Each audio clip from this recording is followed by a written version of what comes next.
Did you know that blindly mailing your CVs to multiple job ads is the number one reason people fail to land jobs? In fact, it could annoy the recruiter so much, they might even end up blacklisting you. Instead, be focused. Only target jobs you have a good chance at landing interviews with. Learn this and many other powerful tips with our Land Your Dream Job program.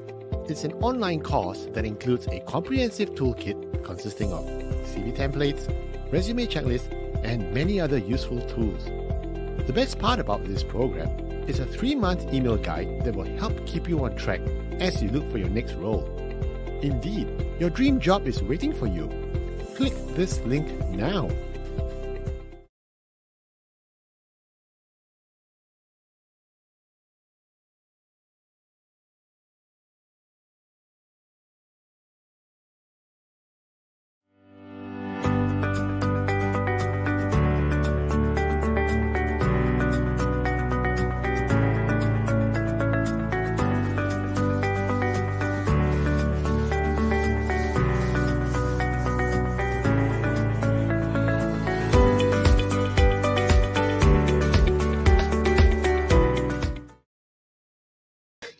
Good morning, Singapore. Good morning, everyone who's tuning to LinkedIn. Good morning. Welcome to another episode of the Career Success Show with Adrian and Yen. Good morning. My name is Adrian, and I'm the CEO founder of Career Agility International. And as always, every Friday is with me, Yen. Good morning, Yen. How are you feeling today? Good morning. Happy it's a Friday, but weather's very nice today as well. We're in the office. It's lovely, right? And for those of you who are thinking, wow, what a beautiful backdrop. It's not a backdrop. It's not a virtual backdrop. It's a real backdrop. Okay, we're back in the office today. Yes, that's right. And I'm in the other room, but we have the same windows and the same view. Yeah, so it's been a wonderful week. We've been extremely busy helping lots of people, lots of clients to land better roles and to get career clarity. So for those of you who are not familiar with us, Yen is our executive director and co-founder, and she's also known as Super Coach Yen. Thank you for that. Okay, and together we are Career Agility International. We are an organization. We are a team of very effective and experienced career strategists who help our clients to achieve career success through career clarity. And we have lots of exciting stuff coming up today. We're going to talk about how to leave an impact at work. And we also want to talk about something that's really interesting that's going to happen from next week onwards. Yen, do you know what it is? Oh my God, Adrian, you sound so special. Of course you do. We have our book launch that's happening soon. And I think the book's landed in Singapore. I don't know if they're available in the bookstores yet, though. Should be. It has landed in the bookshop. So, yeah, of course. So we are very, very excited because we have a new book out. And this we want to thank our publishers, Penguin Random House, for being so supportive throughout the whole process. It's been 2.5 years in the making since pre-COVID. Okay, COVID put the brakes on it for a while, but it's been really exciting because during COVID, we had a lot of chances to see how the workplace has evolved. And that's why we talk about in this book, not just about having better careers, but how do you enjoy life as a whole, and how do we overcome the great career paradox? Yeah, and do you want to share with us a little bit more about this? The point we're trying to make is that we've seen a lot of our executives and our clients who over-focus on their careers. Not that that's a bad thing, but we don't want anyone to pursue career at the expense of everything else. So yes, the career is important, and that's why in this book we've got all sorts of frameworks and ideas and strategies and innovative thinking that will help you manage that one aspect of your life so that you got more time for everything else that's equally important, right? Yeah, exactly. And the reason why we call it a great career paradox is because we've seen individuals who chase after their career success, bigger job titles, all these things, and they lose sight of what's important about the elements of life that should be equally, if not more important than just careers. So much so that even though they achieve whatever they would try to achieve in terms of their career goals, but overall, they may not be as happy as they should be. So it's a paradox, because the richer you get, the more successful you become, you might lose sight of what's important, and then what are you working for? So we have decided, like what Yen said, we put everything together, a whole set of strategies, a whole set of very important career questions and answers and solutions for you to guide your career along, so that you can enjoy everything else in your life, not just your careers, but lots of good career tips in there, right, Yen? It's a lot of balancing that you're going to have to do. So if we can help you in some way with one or two things, that's just going to hopefully smoothen things out for you. That's the purpose of the book. Yeah, and it's such a lovely introduction that you gave, because we always feel that careers are important, but everything else is also has to be weighed in, right? So good book, the good book is going to be available in all good bookshops, and if you want to have an autographed copy, pre-autograph, before everyone else gets it at the bookshop, you can drop over to www.thecareerparadox.com and place your order now, and Yen and I will write a nice message to you, and we'll autograph it, full of love and hearts and kisses. It's so funny you would say something like, "Oh, it's a good book at the good bookshop." It's a good book at good bookshops. All bookshops are good bookshops. No. Do you know why I got to say all good bookshops? Because nowadays people don't know what bookshops are anymore. The same way I was trying to explain to my kids the other day what Blockbuster Video was and what a CD shop was. First, if they watch Captain Marvel, they'll know what Blockbuster is. What's that bookshop? Yeah, it's a place where we had to. So yeah, at all bookshops, and if you have forgotten what a bookshop is, you can just buy it online at thecareerparadox.com. Okay, so look out for it, and give us a shout if you see it. At the bookshops, just take a shot and WhatsApp us or email us. But we are very excited to have this, and we're gonna have a big launch next week on radio as well, on Thursday morning on 91.3 FM.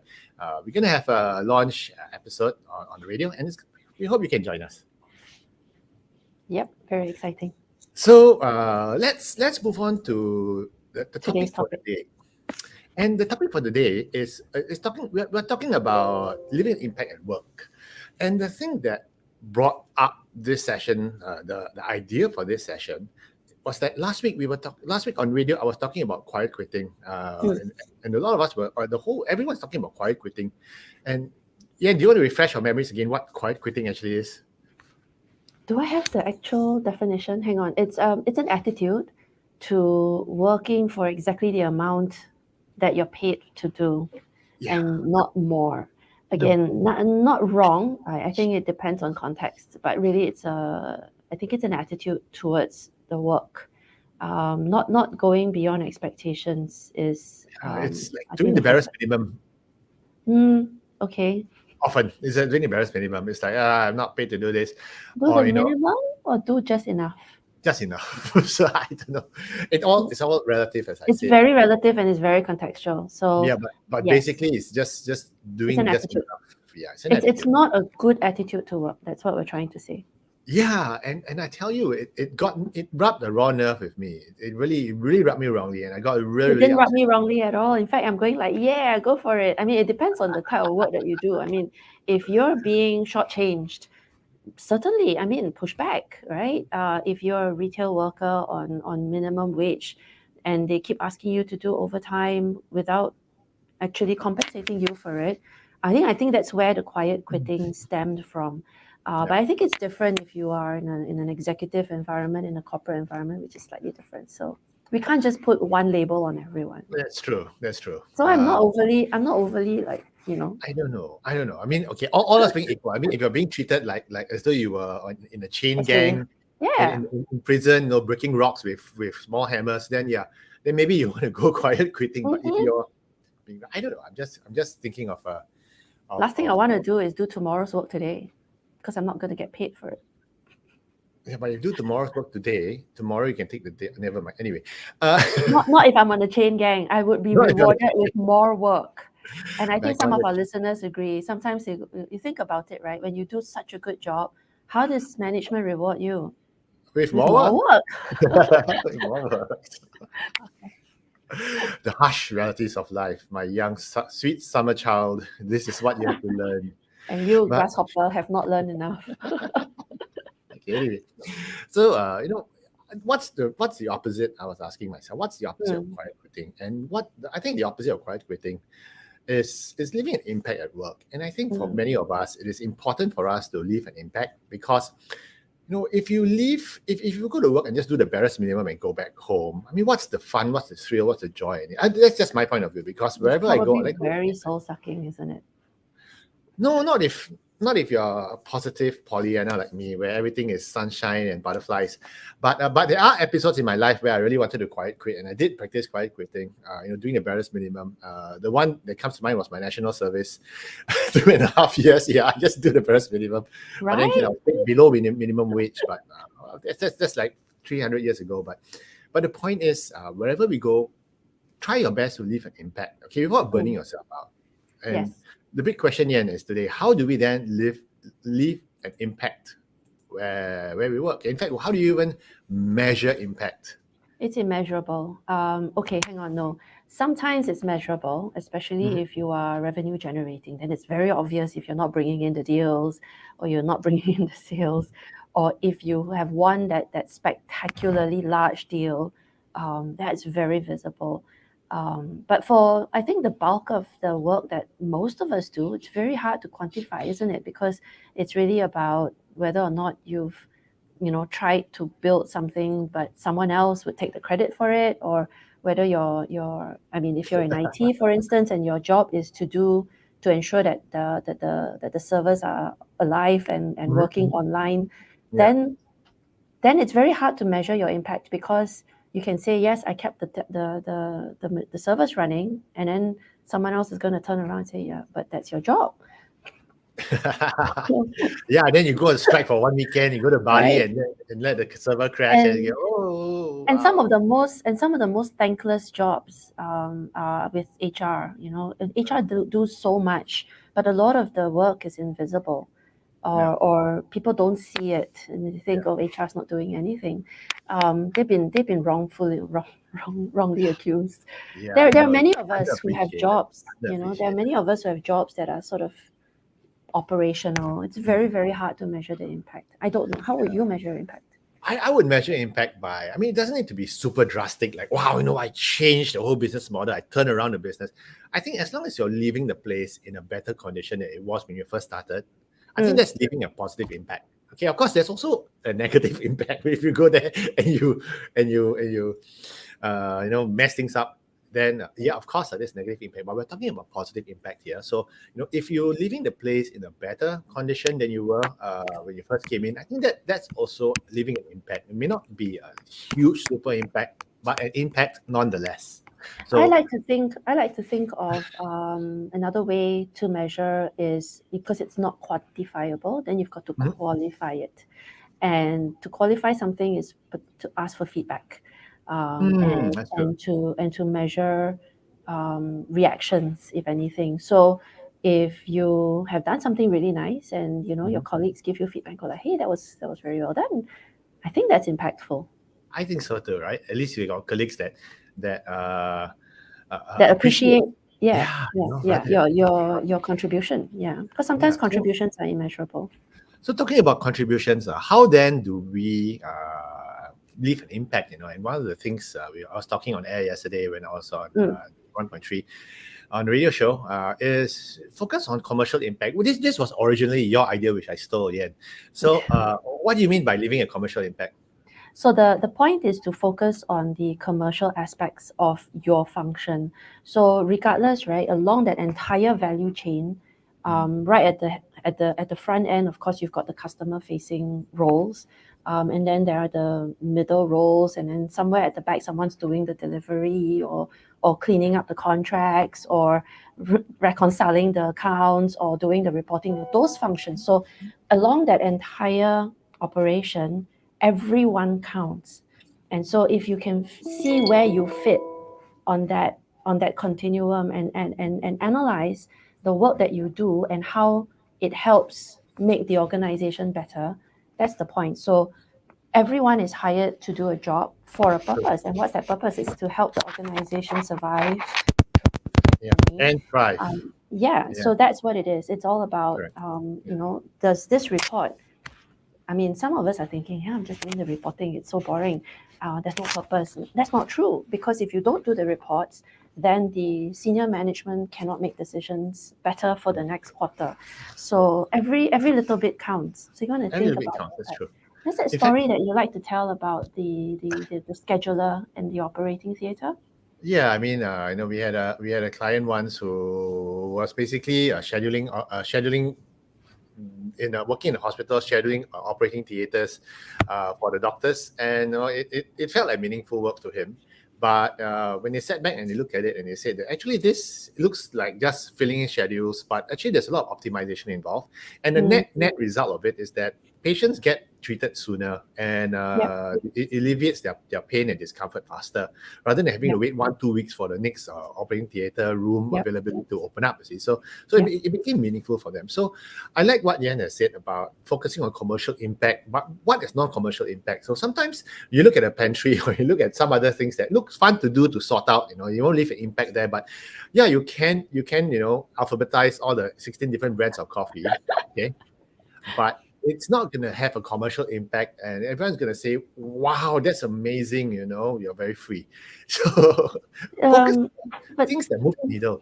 What do you think? that's true. I think the bulk of your working hours should be on the commercial value you bring, and so even the operating theatre scheduler, by optimizing the usage of the fixed costs, if you will, right? Because there's already fixed costs involved.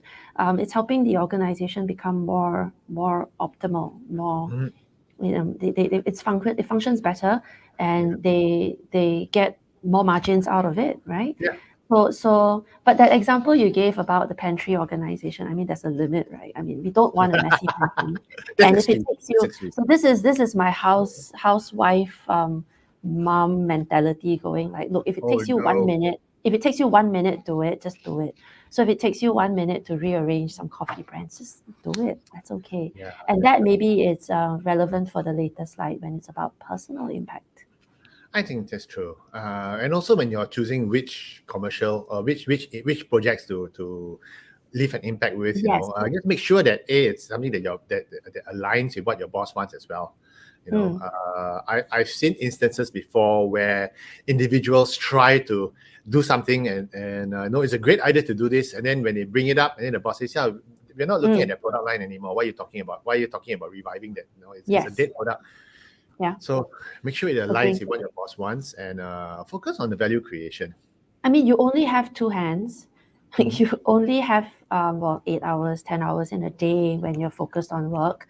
There's only so much you can do. So we have to prioritize. So definitely, I mean, if we could do everything, we would, but we can't. So focus on what moves the needle. Definitely. One of the things I wanted to share with our viewers is something I learned when I was one of my mentors, very senior guy. And he said, when you are at work, you focus on value creation. You focus on value creation. If the work you're doing is not creating value, then don't do it. And value creation could be in the form of revenue generation, for instance, is one idea. If what you're doing does not generate revenue, if you're in sales, then don't do it. But if what you're doing can lead to revenue generation down the road, then do it. But if you're doing something that really does not move the needle, then don't. So always focus on value creation. If you're not in sales, if you are in finance or HR or whatever it is, ask yourself: is this particular task going to create value for the organization, or is it just something that's just something that's being done that's not priority, you see? So so if you're in admin or finance or HR or any of the support functions, your focus is to support the frontliners. So if some of the activities or the initiatives that you're doing helps them do their job better and gets the information to the customer faster, that's value creation. Agreed. Value created. Always think, create value. There's a question in the comments on when is it legit to call it quit? I think last week's episode we were talking about. I think I think okay, if you've already tendered your resignation, then you can quiet quit, If you've tendered resignation, you're waiting, you're serving out your notice, then why go the extra effort, right? Yeah. Yeah. I don't have an answer on when it's legit or how can we highlight that it is legit. Go ahead. It's very hard to break down. So I'm sorry, I can't answer that question because I sometimes we think feel the like other you're asking permission. Is it okay? it's okay to quiet quit. I think well, there are two basic situations where personally for me, I believe you can quiet quit. Okay, number one is if you already tendered and quit already, so it's no longer quiet quit. It's you're legitimately It's quitting the quit. loudly noise. The second part is if you are under a lot of emotional stress, okay, physical stress or whatever it is, and then you may want to tell your boss no, okay, not because this is not something that I want to that I can handle right now on my plate. Okay, so have an adult conversation. But if you're That's not quiet, is it? yeah, I mean that's not quiet, but right. So until you tell your boss, there is a time where it's okay to quiet quit and push things away, while you sort your own things out. So if you're under emotional stress or duress, or if you find that you're being bullied at the workplace or something is not quite right emotionally, then yeah, I think quiet quit. But then you got to figure out what next, right? You just can't quiet quit and just cruise. After a while, you'll be caught up. Yes. I don't know. So what you suggested was that you raise it up to the higher management to help you with managing your workload. And I don't think that's quiet at all. I think that's still being very positive, still being very very focused, but knowing that I need time, I need bandwidth. It's not the attitude we're talking about. I think quiet quitting is a different. It's a quiet attitude. So it's an attitude or it's a passive.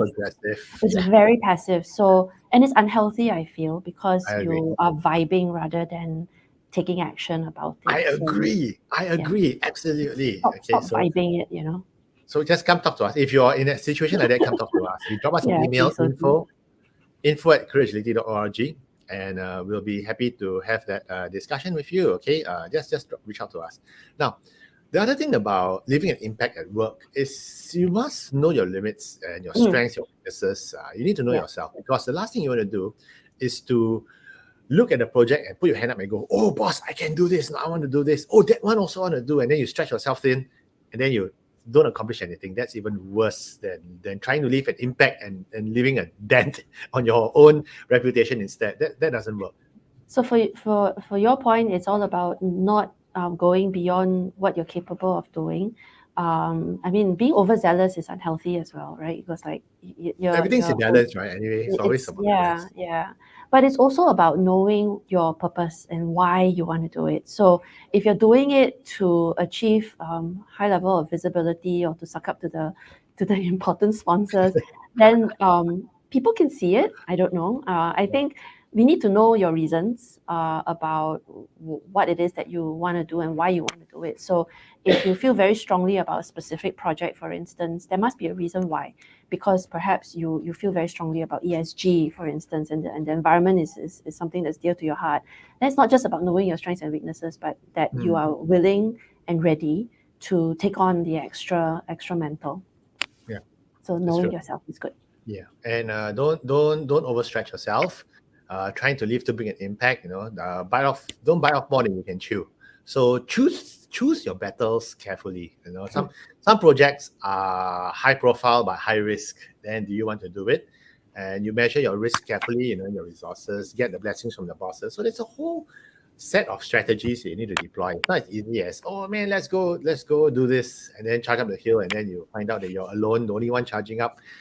Because I've seen that happen before. In one of my previous multinational companies I worked with, there was this person who was always the go-getter, and one day he actually bit off more than he could chew. He wanted to set up a whole string of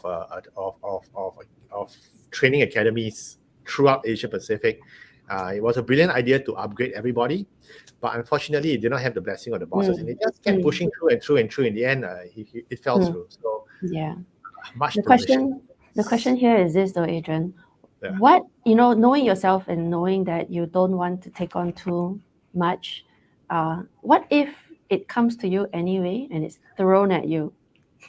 So you're choosing your impacts, right? But the impact comes along and just whacks you anyway. Yeah, so like what they say, some people are born to greatness, some people achieve greatness, some people have greatness thrust upon them. Yeah. And it could be that thing could be the poison chalice, like what you always say. So Yep. you Yep. never Yep. know. Yep. So if you're in a situation like that, come talk to us. Okay, we'll provide you some perspective, and that's If what you know the yourself, program we do all the time. Okay, we work with our clients to sit down, walk through, to untangle all the elements so that you can see the issue clearly and what's at the heart of the issue, and then make a rational decision. So that's what we do with our clients, and that's what career agility is all about. Yep. We also help our clients manage the how to handle and manage upwards. How to balance the dynamics of the people in your organization, because the corporate environment is very volatile, isn't it? And sometimes there are toxic elements, all the entanglements, complications. Yeah, it's not just you, right? It's you replicated across the department, and there are other people who feel the same way you do, and it gets very I guess complex, and we help our clients through that as well. Yeah, and it's unnecessary stress sometimes, but it's a stress that you need to handle, okay? Because if you're not working with your stakeholders with any project you're looking at, there are bound to be complications, because there are always there's going to be what we call opposing agendas or different agendas. Okay, so you really need to start figuring out what exactly whose agenda is what, and how do you navigate around that to align. Okay, so and what we're looking at, the third thing you need to do to leave a powerful impact in your organization is don't believe in status quo. Okay, look for things to do, innovative new projects that could move the needle. Once again, projects that can move the needle. You're so contradictory. On the one hand, you go like, you want to be careful, and on the other hand, you're saying if it ain't broke, you should break it. Again, to all our viewers and listeners, right? The world is very complex, and yes, you're going to hear all sorts of contradictory information only because it has to be contextualized. So what we mean by this is if it's something that has been always done this way, question it, right? Because maybe there's a better way. So we're not asking you to break the mold, but we're asking you to question status quo, because if you don't grow and change the processes, operations, or the things yourself, then you're stagnating. So always think about how you can get things done better, faster, more efficiently. Be a driving force for change. What we share with our clients is, how do you pick projects or initiate projects that can leave a nice impact and leave you with a very strong brand in the organization. And one of the things we always say is, pick low-hanging fruits that that you can fix up very quickly. Quick wins, low-hanging fruits. But even then, there are so many other layers underneath that. What exactly constitutes low-hanging fruits? What are the ramifications? There are so many layers which you need to be very wise in order to pick it. So as part of our career mastery program, which we coach our clients in, we teach them how do you assess things like that, and how do you manage, especially like what Yen said, managing the stakeholders is one of the biggest headaches and challenges every one of us has to learn. I don't know about the term low-hanging fruits, Adrian. I know what you mean. It means that if there's something that you can quickly fix and get done, then just do it, right? But the term seems to conjure like, oh yeah, easy. No. maybe not, right? And may not be easiest. Low-hanging fruits may not be the easiest, but it's if it's easy and it's low-hanging, right? I'll give it to an intern. I would say low-hanging fruit as in closest proximity to you. Right. I mean, it's like, if something that's a global problem, you don't want to fix something that's at headquarters. Right. I mean, it's close to you.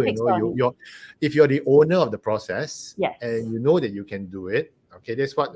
So I guess we have to redefine low-hanging fruit as things that are achievable rather than I want to have that fantastic durian right. I feel like if it's a low-hanging fruit, someone would have taken it already. Why would it be hanging there waiting for you to settle? Yeah, and some people look at durians on the tree and they go like, "Wow, what a nice No, you big have to durian!" wait for it to fall. Yeah, but Hello. you gotta wait for it to fall. So no one cuts durians. You gotta wait for it to fall. So talking about durians. Okay, so anyway, so there are things. Take the initiative to run new projects. Sometimes projects like what you said are handed out, are rolled out. Be the first to put it and say, okay, come, let me spearhead this because it's really up my alley. Okay, so stand up, be noticed, make your presence and contribution be felt and counted. Yeah, but definitely, if you're better at running a project if you know the lay of the land, you understand the legacy, how it came about, who are the drivers before this, why, and so the more information you have, the better your control, the better your strategy, the better your execution. Don't just run into the project blindfolded because you cannot see the arrows coming.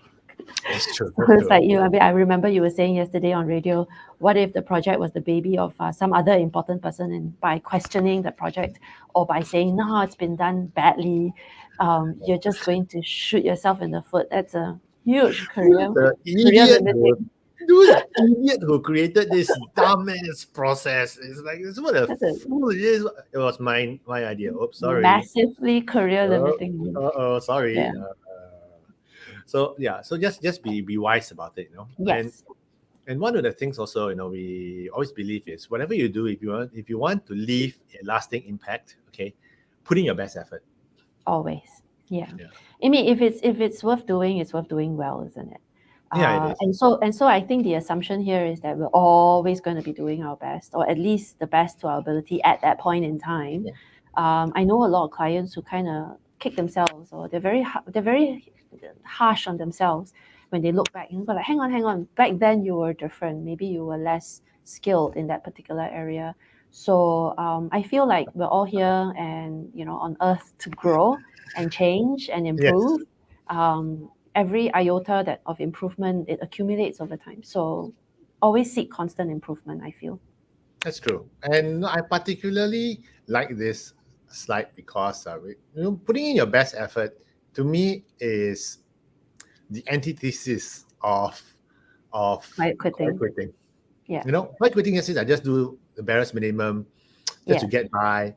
But no, I always believe that, even and I inculcate this in my children as well. You don't just do the bare minimum, you go over and above.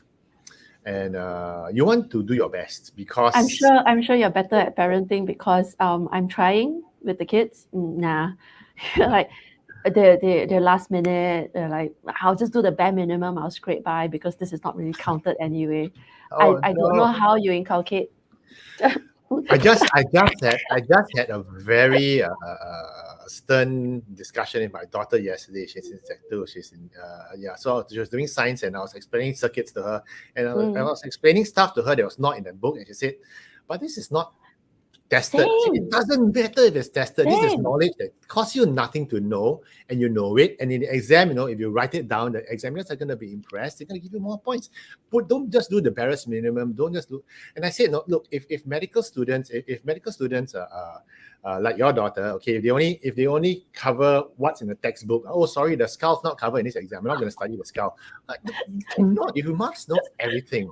So that's the way it is. I hang on. Right? Yes, absolutely right. Because I get the same feedback. If it's not being tested, why should I study it? Because it's Singaporean. The RAM is limited. So let's not. Yeah. That's why I was really putting your best effort. Okay, you're being paid. You'll try. Put your best effort. Yes. Even if you're not being paid for it, or you feel not being paid well for it, and therein lies the irony. If you and I wonder whether our viewers agree with me. Okay, if you feel you're being paid insufficient, and therefore you do at that level, you're never going to get promoted, and you're never going to move up the next level and get paid more. The boss is going to look at you and go, this guy or this lady, not a doer. And you'll be stuck there. It's a self-fulfilling prophecy. It's also a vicious cycle, isn't it? But it started somewhere. And so I think it takes two hands to clap as well. So we shouldn't blame it on the worker. But as the employee, I feel you give your organization a chance to recognize you, right? Then there's all these visibility strategies that you must must put in play, and that's where we will help you with those visibility strategies, because sometimes your management does not know what you're up to. Yeah, And if that's you true. feel like you've done a wonderful job, but nobody knows about it, then that's not helpful at all. So we work with our clients on how to ensure that they can finesse the feedback to their management, so management knows they're doing a good job, how things are progressing, their Yeah. attitudes, and then the promotion will come. So That's true. don't let the I did my work, nobody noticed, fine, then I won't do. And guess what? They will notice when the work doesn't get done. So don't fall into that trap. But Yeah. yes, absolutely. I mean, there are those where you've done a lot of work and your management just rewards you with more, and they shortchange you, in which case you have a different decision to make. Again, come back That's to true. So, and of course, always leave the final advice about leaving an impact at work. It does not necessarily need to be a commercial impact. We were talking about a lot of the first 4 topics. We're talking about commercial impacts, business impacts, but also leave a personal impact with the people that you're working with. Yeah. On this note, right, Adrian, you like to talk about how you can, learn to care about your colleagues and make sure everyone is okay and feeling at their best, or ensuring that there's some positive harmonization going on in your team and all of that, right? I'm thinking, like, hang on, no, we're not always going to be there 100% all the time as well. So I'd like to strive for neutrality at the minimum. So at least, right, make sure every interaction, if it's not positive, make sure it's neutral. Make sure it's neutral, because we can strive for personal impact, but bare minimum, right? Sometimes you just don't like the person. The person's just hostile. Yes, pick and choose. Once again, pick and if choose it's a your battles. customer that's going to be such a Karen, right? What's the point? So if your customer is going to be mean and nasty, I don't think they'll recognize your positivity. So just strive for neutrality. And then I think one more thing also, it's not just about leaving a personal impact on the people around you. I think it's also about leaving a personal impact on yourself. That after you've done this project, you're actually better off, there's more confidence, and you're a better person today than you were, a more skilled person, a more capable person than you were yesterday, okay, before the project started. So there are a lot of things there are lots of things which we need to figure out, okay, and to live a more impactful, make your presence felt, I would say. Okay, so that's why we always believe that, in summary, always leave an impact wherever you go. Positive impact, positive impact. Don't leave a negative impact and then you go like, oh, this guy, he messed everything up. Okay, holy cow, what a bee. And I think that the whole idea behind it is for you to build your brand, build your track record. It's like, at their job interviews, one of the mostest favoritist question which interviewers always ask is, what's your proudest achievement in company X? What's your proudest achievement in company Y? And that's where you want to build your track record, to be able to talk about something that, oh no, I moved the needle, I did this. Yeah.